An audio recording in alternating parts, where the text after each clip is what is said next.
இப்போ இங்க உள்ள ஸ்கூல் எஜுகேஷனா இருக்கட்டும், நிறைய இங்க வந்து ஏஐல இருந்து நிறைய சொல்லி கொடுத்துட்டே இருப்பாங்க. இது மாதிரி நீங்க வந்து இந்தியாவில் போய் தமிழ்நாட்டில் வந்து இதெல்லாம் கொண்டு வந்து ஸ்டூடெண்ட்ஸ் கொடுக்கலாம் அப்படிங்கிற மாதிரி எதுவும் ஒரு அப்கிரேடட் ஐடியா, அந்த 2.0 அப்படின்னு சொன்ன மாதிரி எதுவும் வச்சிருக்கீங்களா? அப்படிலாம் எதுவும் இருக்கா?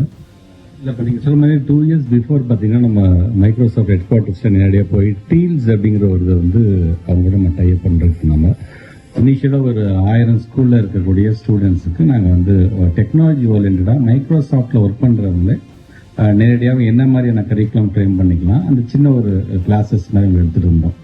இப்போ அது அப்படியே டிஎன் ஸ்பார்க் அப்படிங்கிற விதத்தில் பார்த்தீங்கன்னா artificial intelligence, robotics and knowledge on online tools சம்மந்தமாக குழந்தைங்களுக்கு இப்போ அதுக்கான நம்ம ஆனபிள் டெப்டி சீஃப் மினிஸ்டர் வச்சு தான் அந்த புக் ரிலீஸ் பண்ணுவோம். So at the maximum throughout the world இன்னைக்கு டெக்னாலஜி அந்த அடாப்ஷன் அப்படி இருக்கும்போது டெக்னாலஜி இன்டெகிரேஷன் பார்த்தீங்கன்னா எல்லா கிளாஸ்லையும் பார்த்தீங்கன்னா ஸ்மார்ட் போர்டு கொண்டு வந்துருந்தாங்க.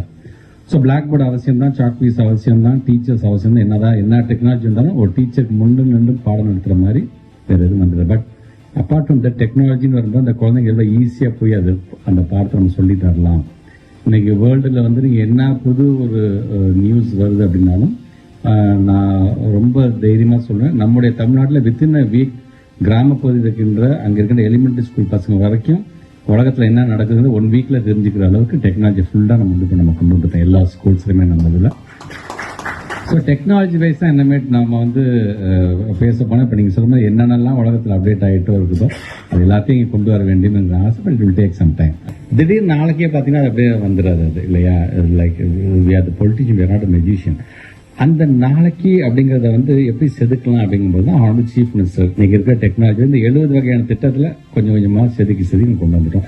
ஸோ இந்த மாதிரி இது ஆல்மோஸ்ட் பார்த்தீங்கன்னா இப்போ இந்த மாதிரியான ஒரு எஜுகேஷனல் டூருக்கு நான் வந்து குழந்தைங்களை அங்கே கூட்டிட்டு வரும் பொழுது அங்கே அந்த குழந்தைங்க எதை பார்த்து ரொம்ப இம்ப்ரெஸ் ஆகுறாங்க. ஸோ இவனுக்கு இது ரொம்ப பிடிச்சிருக்கான், அப்போ இதையும் ஒரு திட்டமாக நம்ம கொண்டு போகக்கூடாது. இது இந்த ஒரு பையனுக்கு மட்டும் இல்லை, நம்ம கிராமப்பகுதியிலும் வந்திருக்கான். இந்த பையனோட எண்ணம் இப்படி தான் இருக்குன்னா தமிழ்நாட்டுக்குள்ள மற்ற கிராமத்தை சார்ந்த பிள்ளைங்களோட எண்ணம் இதுவாக தானே இருக்க முடியும். அப்படியே அந்த திட்டமாக நம்ம உள்ள கொண்டு வந்துடக்கூடாது. அப்படின்னு நிறைய விஷயங்கள் பீயிங் எஜுகேஷன் மினிஸ்டர் தான் நான் நிறைய கற்றுக்கிட்டு தான் நான் போய் எங்கள் பையனை கொண்டு போகிறேன் நான். ஸோ அது எனக்கு ஒரு மிகப்பெரிய ஒரு எக்ஸ்பீரியன்ஸாக தான் நான் பார்க்கணும்.